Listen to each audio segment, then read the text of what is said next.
안녕하세요. 이번 주에는 624페이지 리모델링을 함께 보도록 하겠습니다. 우선 1번 리모델링 기본 계획입니다. 동그라미 1번입니다. 특별시장, 광역시장, 대도시장은 특별시장부터 대도시장까지 가로 해놓습니다. 리모델링 기본 계획을 10년 단위로 수립하여야 한다. 행정계획에 해당되는 리모델링 기본 계획은 리모델링 사업이 많이 이루어지게 되는 서울특별시, 인천광역시, 그리고 인구 50만 이상의 대도시 시장이 10년 단위로 수립하여야 합니다. 그리고 양가로 2번 함께 보십니다. 리모델링 기본 계획의 수립 절차에 관한 사항으로 1번 의견 청취에 관한 사항들을 다룹니다. 우리 부동산 공부법에서는 의견 청취는 공람 아니면 공청입니다. 공청에 이루어지는 세 가지 빼고는 모두 공람에 관한 절차를 밟도록 되어 있고, 공람 기간은 14일 이상이라는 것 정도만 확인해 놓습니다. 그리고 지방의회 의견 청취와 협의, 심의에 관한 절차를 거쳐 리모델링 기본 계획을 수립하게 됩니다. 그리고 5번을 함께 보십니다. 특별시장, 광역시장, 대도시장은 5년마다 리모델링 기본 계획에 타당성 검토하고 반영하여야 한다. 7월 달에 국토계획법이 개정되면서 타당성 검토하는 행정계획은 6개로 개정되었습니다. 국토계획법에 3개, 도시군 기본계획과 도시군 관리계획, 그리고 7월 달에 개정되어 추가되는 성장관리계획, 그리고 정비법에 2개입니다. 정비기본방침과 정비기본계획. 정비기본방침은 국장이 수립하는 계획이고, 정비기본계획은 특별시장, 광역시장, 시장이 수립했습니다. 그리고 주택법의 리모델링 기본계획. 이 6가지 계획은 5년마다 타당성 검토한다. 그리고 도시군 기본계획과 도시군 관리계획은 계획기간이 없지만 정비기본방침, 정비기본계획, 리모델링 기본계획, 이 3가지는 10년을 계획기간으로 각각 정해 놓고 있습니다. 그래서 국토계획법의 도시군관리계획과 도시군기본계획, 성장관리계획에 대해서는 계획기간 없습니다. 정비기본방침과 정비기본계획, 리모델링 기본계획은 10년 단위로 수립하여야 한다. 그 정도를 확인해 놓습니다. 3번, 4번에 대해서는 크게 신경 쓰지 않습니다. 바로 2번 증축형 리모델링을 함께 봅니다. 양가 1번입니다. 증축형 리모델링 하려는 자는 시군 구청장에게 안전진단 요청해야 한다. 시군 구청장부터 안전진단까지 가로 해놓습니다. 시군 구청장은 안전진단 실시하고 증축형 리모델링 여부를 결정하도록 되어 있습니다. 그리고 2번 그냥 지나가시고 3번입니다. 시군 구청장은 수직 증축형 리모델링 허가한 후 수직 증축형부터 허가 후 가로 해놓습니다. 해당 건축물의 구조 안전성 등에 대한 상세 확인하여 안전단을 실시해야 한다. 안전단 추천했습니다. 수직 증축형 리모델링은 최대 3계층 증축하는 리모델링 사업인데, 증축형 리모델링에 해당되기 때문에 리모델링 허가 전에 1차 안전단을 실시합니다. 다만 수직 증축형 리모델링 경우에는 구조 안전상의 문제가 심각하게 발생할 수 있기 때문에 허가 받은 후 2차 안전 진단을 실시하도록 되어 있습니다. 현재 증축형 리모델링 사업은 세대수 증가형 리모델링 사업과 수직 증축형 리모델링 사업으로 각각 구분하고 있는데, 2차 안전단은 수직 증축형 리모델링 사업에만 적용되고 있습니다. 꼭 한번 살펴놓습니다. 그리고 하단부 내용과 양가로 4번은 그냥 지나가도 상관없습니다. 그리고 3번 수직 증축형 리모델링 그냥 지나가고 바로 4번 리모델링 행위 허가를 함께 보십니다. 리모델링에 대한 허가 받기 위한 동의 비율로서 옆에 페이지에 허가 기준이라는 박스를 보십니다. 1번입니다. 입주자 사용자 관리 주체. 현재 공동택에 거주하거나 공동택을 관리하는 자입니다. 이들이 리모델링 허가 받고자 한다면 한 줄 밑에 입주자 전체 동의 받아야 된다. 입주자 전체 동의 줄쳐 놓습니다. 100% 동의를 말하는데 대한민국에 가능하다? 불가능하다? 아마 불가능할 것 같습니다. 가끔 이사하는 입주자 사용자가 대수선하거나 증축하는 리모델링에 해당되는 공사를 할 수 있습니다. 만약 그런 공사가 자주 이루어지게 되면 공동택의 구조 안전상 큰 영향을 끼치기 때문에 입주자 전체 동의 받은 때만 이사하면서 주택 내부, 아파트 내부를 리모델링 할 수 있는데 쉽지 않죠. 그리고 2번 리모델링 주택조합 찾으셨죠. 주택단지 전체를 리모델하는 경우 전체 동의를 해놓습니다. 전체 구분 소유자와 의결권 75%의 동의와 각 동별 구분 소유자 및 의결권 50% 이상의 동의 받아야 된다.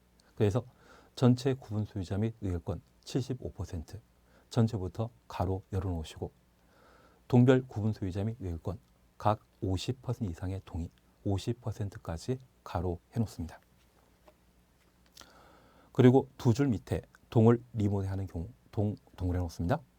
그 동의 구분 소유자 및 의결권 75% 이상의 동의 받아야 된다. 75% 줄쳐 놓습니다. 그리고 3번입니다. 입주자 대표 회의의 경우는 주택단지 소유자 전원 동의 받아야 된다. 소유자 전원 줄쳐 놓습니다. 그러면 이번 시간에 리모델링을 함께 살펴보시는데 우리가 용어 정의에서 리모델링은 공동택의 노화를 억제하거나 그 기능을 향상시키기 위한 대수선 또는 일부 증축하는 것을 리모델링이라 했습니다.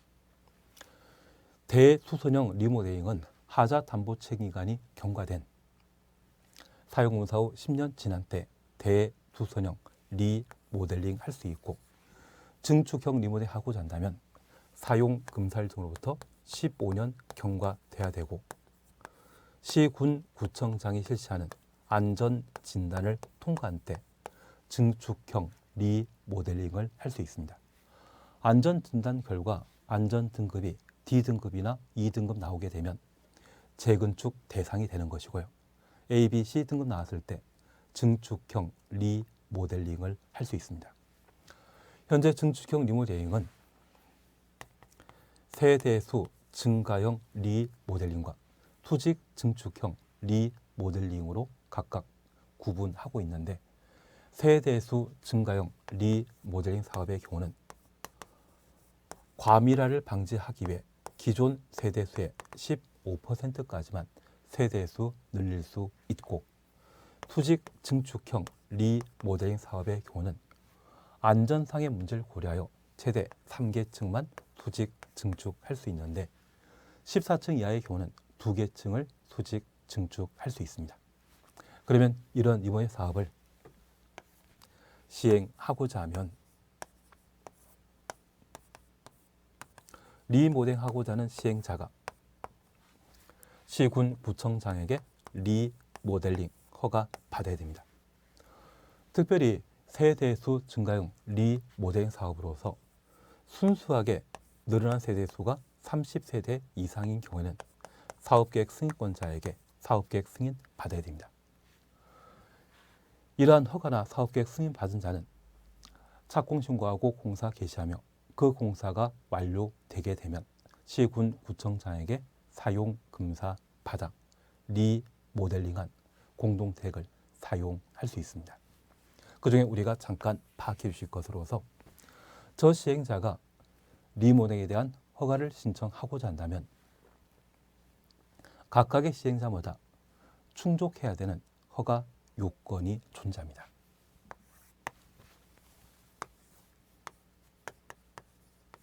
그래서 리모델링 허가와 관련된 시행자별 허가 요건을 정리하시는 게 필요합니다. 만약 입주자 대표회의가 공동택을 리모델링 하고자 한다면 소유자, 전원 동의받아야 되는데 대한민국의 100% 동의 가능하다, 곤란합니다. 그래서 통상 공동택을 리모델링하고자 한다면 리모델링 조합을 설립하여 리모델링 허가 신청하는데, 저 조합을 설립하고자 한다면 조합 설립 시에 조합 설립 요건에서 공부하셨던 3분의 2 이상의 주민 동의 필요합니다. 이러한 리모델링 택 조합이 단지 전체를 리모델링 하고자 한다면 전체 구분 소유자 및 의결권 75% 이상의 동의와 동별 구분 소유자 및 의결권 50% 이상의 동의 받아야 되고, 한 개 동을 리모델링 하고자 허가 신청하고자 한다면 그 동의 구분 소유자 및 의결권 75%의 동의 받아야 됩니다. 그래서 3분의 2 이상의 동의는 조합 설립 시에 필요한 요건이고, 조합이 리모델링에 대한 허가를 신청하고자 한다면 그때는 75%의 동의 받아야 됩니다. 그리고 이 동의받아 허가받은 데 불구하고 계속 리모델링 사업에 반대하는 자가 있다면 그 반대하는 자에 대해서는 매도 청구할 수 있습니다.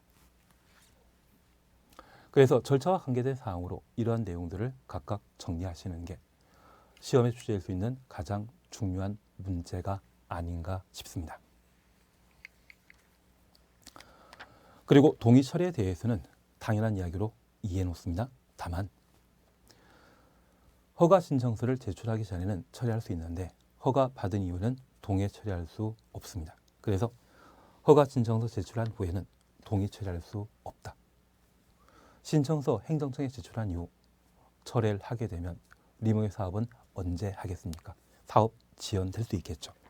3번 시공자 선정에 대해서는 크게 신경 쓰지 않습니다. 그리고 4번 도시계획위원회 심의 함께 살펴놓습니다. 이제 우리는 리모델링과 관련된 특이한 사항을 잠깐 정리해 주셔야 됩니다. 증축형 리모델링 사업을 시행하게 되었을 때 증축형 리모델링 사업은 세대수 증가형 리모델링 사업과 수직 증축형 리모델링 사업으로 각각 구분하게 되는데, 세대수 증가형 리모델링 사업의 경우에는 과밀화 현상이 발생될 수 있습니다. 그러한 과밀화 방지하기 위한 다양한 대책 마련해야 되고요. 수직 증축형 리모델링 사업의 경우는 리모델링 시에 층수가 달라지게 되면 기둥의 내력벽에 부과되는 하중이 달라지거든요. 그래서 안전상의 문제가 발생할 수 있습니다. 그래서 이 수직 증축형 리모델링 사업에 있어서는 용어 정의편에서 함께 보셨듯이 최대 3계층 수직 증축할 수 있는데 15층 이상이라면 3계층을, 14층 이하라고 하면 2계층을 수직 증축하게 됩니다. 그리고 증축 시에 보강 공사가 필요하기 때문에 해당 공택의 신축 당시에 구조도를 확보해야 됩니다. 그리고 우리가 앞에 이제 정리하셨듯이 2차 안전 진단이 필요합니다. 2차 안전 진단은 리모델링 허가받은 이후 이루어집니다. 통상 증축형 리모델링 사업하고자 한다면 시군 구청장에게 증축형 리모델링 허가 전에 시군 구청장의 안전단을 실시하고 통과한 때만 증축형 리모델링 사업을 시행할 수 있는데, 저 증축형 리모델링 허가받고 그 형태가 수직 증축형 리모델링이라면 과연 안전한지 2차 안전 진단을 실시하게 됩니다.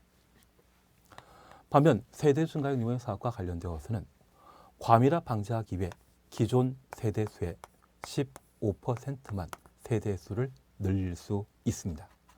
이제 우리는 도시계획위원회 심의와 권리변동계획,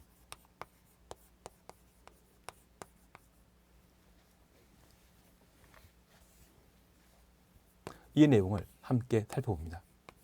그리고 특별시, 광역시, 대도시의 경우는 리모델링 기본계획을 수립하여 세대수 증가형 리모델링 사업과 관련된 과밀화 현상에 대한 대책을 마련하도록 되어 있습니다. 그래서 우리가 앞서 보셨던 리 모델링 기본 계획은 그 수립권자 수립 절차 그리고 타당성 검토 이러한 것도 중요하지만 리 모델링 기본 계획을 수립하는 주된 목적은 세대수 증가형 리모델링 사업과 관련된 과밀화를 방지하기 위해 리 모델링 기본 계획을 수립한다. 이러한 것들을 정리해 주시는 게 필요합니다. 그러면 우리 630페이지에 4번 찾으셨죠? 도시계획위원회 심의입니다. 시군 구청장이 세대수 증가형 추천호수입니다. 리 모델링 가로 속에 50세대 이상으로 50세대 추천호수입니다. 세대수가 증가하는 경우로 한정한다. 허가하려는 경우에는 기반세를 영향이나 도시군 관리계획 부합 여부에 대해 시군구 도시계획위원회 심의 거쳐야 한다. 도시계획위원회 심의 줄쳐 놓습니다. 리모델링 기본계획 수립 대상 지역에서 세대수 증가형 리모델링 허가하려는 시군구청장은 리모델링 기본계획에 부합하는 범위 내 허가해야 한다. 리모델링 기본계획 추천을 넣는데 리모델링 기본계획을 수립한 목적은 무엇이다? 세대수 증가형 리모델링 사업과 관련된 과밀화를 방지하기 위한 것입니다. 그러면 우리가 잠깐 이해하실 것이 있습니다. 도시계획위원회 심의. 현재 공동택단지 세대수가 200세대인데 세대수 증가형 리모델링 사업을 통해 230세대가 되었습니다. 그런데 해당 주택단지에 공급하는 기반설인 전기, 수도, 주차장 등은 200세대일 때와 똑같은 상태에서 30세대가 늘어나게 되면 기반설 부족해지죠. 가끔 단전, 단수가 발생할 수 있을 겁니다. 그렇게 불편한 주택단지가 된다고 하면 리모델링 사업 안 하는 게 더 낫겠죠. 그래서 기반설이 충분한지 여부 등을 파악하기 위해 어디? 세대수 증가형 리모델링 사업의 경우는 도시계획위원회 심의 거쳐야 되고 이러한 경우 리모델링 사업을 통해 주택단지 세대가 50세대 되는 곳이라면 세대 증가형 리모델링 사업에 있어서 도시계획위원회 심의 대상이 되게 됩니다. 50세대라는 것을 꼭 한번 확인해 놓습니다. 사실 50세대 이상으로 세대수가 증가하는 주택단지의 경우는 관리사무소라고 하는 것을 주택단지에 꼭 마련하게 됩니다. 그러면 기반설은 똑같은데 세대수만 달랑 늘어났다고 하면 주거환경 열악해지죠. 그러면 이런 리모델링에 대한 인허가를 왜 내줬는지 시군구청장에게 따지는 분이 계십니다.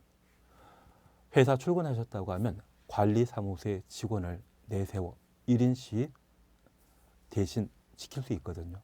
그래서 그런 민원이 발생할 수 있는 규모라고 하면 도시계획위원회 심의 거쳐 기반설이 충분한지 여부를 함께 확인하도록 되어 있습니다. 그래서 여기 50세대는 관리사무소를 둬야 되는 요건에 해당되기 때문에 도시계획위원회 심의 대상은 50세대 이상으로 세대수가 증가하는 주택단지의 경우는 기반설이 충분한지 여부를 도시계획위원회 심의 거쳐 허가 여부 결정하도록 되어 있습니다. 그리고 5번 권리변동계획 수립입니다. 세대수 증가하는 리모델링, 세대수가 증가하는 리모델링 가로 해놓습니다. 기존 주택의 권리변동 등에 대해 권리변동계획 수립하여 사업계획 승인, 행위허가 받아야 된다. 권리변동계획 줄쳐 놓습니다. 여기 권리변동계획은 세대수 증가형 리모델링 사업의 경우에는 공용 부분에 대한 지분 자체가 달라질 수 있습니다. 그런 권리관계 변동에 대해 권리변동계획을 마련해야 됩니다. 하나 이해하실 것이 있습니다. 종전 200세대의 주택단지였다고 하고 대지에 대한 지분이 모두 10평씩 가지고 있었는데 230세대 된다고 하면 저 230세대의 구분 소유자는 대지의 지분이 모두 10평씩이다? 리모델링 사업을 통해 주택단지의 규모가 대지 면적이 늘어나는 것은 아니죠. 지분 바뀌어야 되지 않겠습니까? 그래서 그와 관련된 세대수 증가형 리모델링 사업의 경우는 권리 변동 계획을 마련해야 됩니다. 그래서 이 두 가지에 관한 사항을 저는 형태로 정리해 놓습니다. 6번 사용검사 당연한 것으로 파악해 놓습니다. 그리고 7번 공동택 리모델링 특례 1번만 함께 보십니다. 공동택 소유자가 리모델링에 의해 전유 부분 면적이 늘거나 줄어든 경우 대지 사용권은 변하지 아니하는 것을 본다. 다만 세대수 증가를 수반하는 리모델링 경우에는 권리 변동 계획에 따른다. 대지의 지분 달라져야 되죠. 그래서 세대수 증가의 리모델링 사업의 경우는 권리 변동 계획이 관련된 제도가 되는 겁니다. 투직 증축형 리모델링 사업과 관련되어서는 2차 안전단에 관한 사항을 함께 보셨는데 저 2차 안전단은 리모델링 허가 이후 2차 안전단 실시하도록 했었습니다. 그래서 세대수 증가형 리모델링 사업과 관계된 4개 기존 세대수의 15% 범위 내 세대수 증가시킬 수 있고 도시계획위원회 심의, 권리변동계획, 리모델링 기본계획 4개 살펴보시고 투직 증축형의 경우는 층수와 구조도 2차 안전 진단이 관련된 법 제도라는 것 정도만 구분해 놓습니다. 그리고 631페이지 5번 그냥 봅니다. 법인격이란 말 사실었죠. 리모델링 조합의 법인격에 대해서는 정비법을 준용한다. 그래서 정비법상의 정비사업조합은 공법상 법인입니다.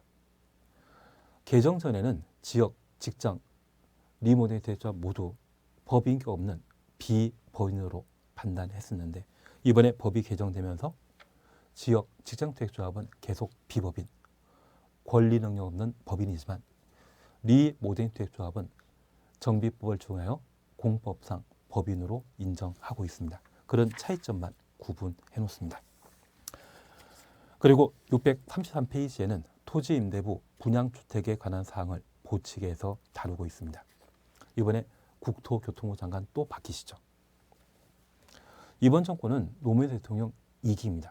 그래서 노무현 대통령 시절에 만들어진 토지임대부 분양주택을 신봉하는 분들이 꽤 많으십니다. 그래서 이번 정권에 부합하는 주거 정책에 해당되는 것으로서 기본적인 것을 살펴놓습니다.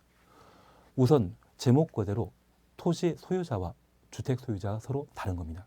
그래서 주택 소유자는 주택을 유지하기 위해 토지에 대한 사용권을 임대차 방법으로 확보하고 타용하고 있다. 그것이 토지 임대부 분양 주택이 되게 됩니다. 특이한 사항으로 우리 동그라미 1번 임대차 기간 차셨죠.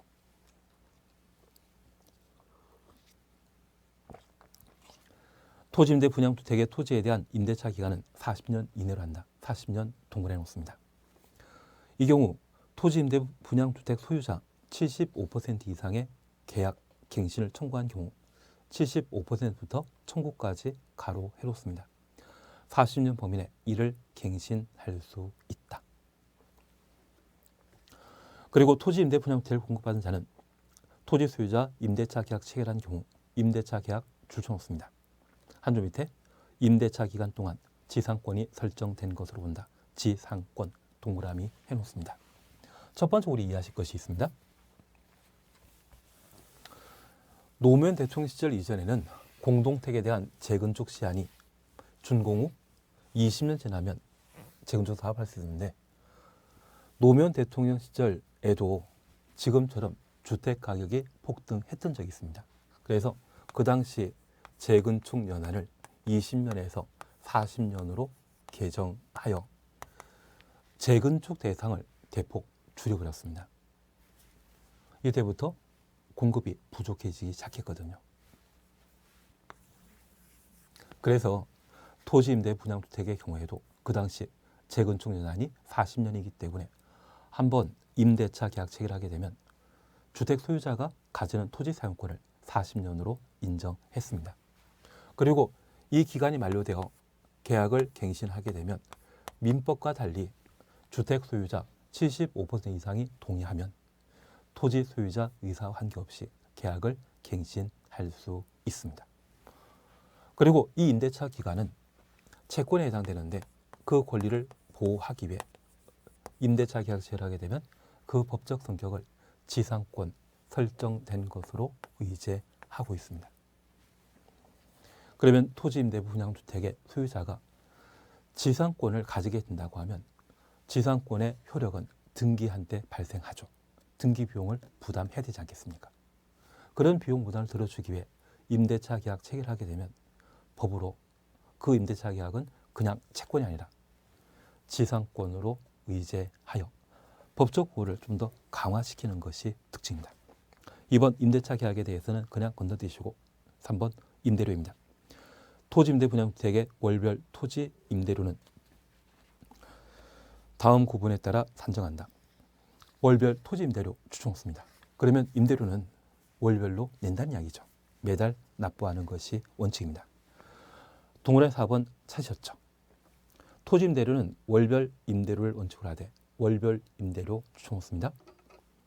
토지 소유자와 주택 소유자가 합의한 경우 합의 동그라미 없습니다. 임대료를 보증금으로 전하여 납부할 수 있다. 보증금 전환 줄쳐 놓습니다. 그래서 토지 임대 분양주택의 토지 소유자는 원칙적으로 월별로 임대료 내야 되지만 합의한 경우는 보증금으로 전환할 수 있다. 그 정도 확인해 놓습니다. 그리고 5번 임대료 증액입니다. 2년이라고 하는 것을 동그라미 놓습니다. 토지 소유자는 토지 임대부 분양주택에 대한 토지 임대료에 대한 계약 체결한 후 2년 지나기 전에는 2년 동그라미 해놓습니다. 임대료 증액할 수 없으며 2년 지나 토지 임대료 증액 청구하는 경우 시군구의 평균 지가 상승을 고려하여 증액률을 결정하되 주택임대차보호법 시행령을 초과해서는 안 된다. 그래서 한번 임대료 증가시켰다고 하면 2년 이내는 다시 증액할 수 없다. 그 정도를 확인해 놓습니다. 그리고 6번입니다. 위에 정한 사항 외에 토지임대 분양주택의 토지에 대한 임대차 관계는 임대차 계약에 따르며 이 법에 정하지 아니한 사항은 이 법 주택법이죠. 집합 건물의 소유 및 관리에 관한 법률 민법 순으로 적용한다. 그러면 집합건물법은 민법의 특별법이기 때문에 우선 적용한다. 그래서 주택법을 먼저 적용하고 주택법에 규정 없으면 집합건물법을, 집합건물법에도 규정 없다면 민법을 순서대로 적용한다. 그렇게만 구분해 놓습니다. 재건축에 관한 사항은 크게 문제될 것 없을 것 같습니다. 그리고 최근 개정된 사항으로 토지 임대부 분양주택에 대한 주택공사의 매입과 관계된 사항들을 각각 다루게 되는데 이러한 부분들은 시험에 임박하여서 개정되기 때문에 거의 시험거리는 못 될 겁니다. 그리고 제2절 주택 상환 사채가 있습니다. 여기 주택 상환 사채와 관련되어서는 사채 발행에 관한 사항만 잠깐 정리해 놓습니다. 우리 공법에는 4개 채권 제도가 있는데 토지 상환 채권과 주택 상환 사채에 있어서는 상환이란 말을 공통적으로 사용하고 있습니다. 그래서 상환 받을 자가 정해져 있는 김영식 증권으로 발행하게 됩니다.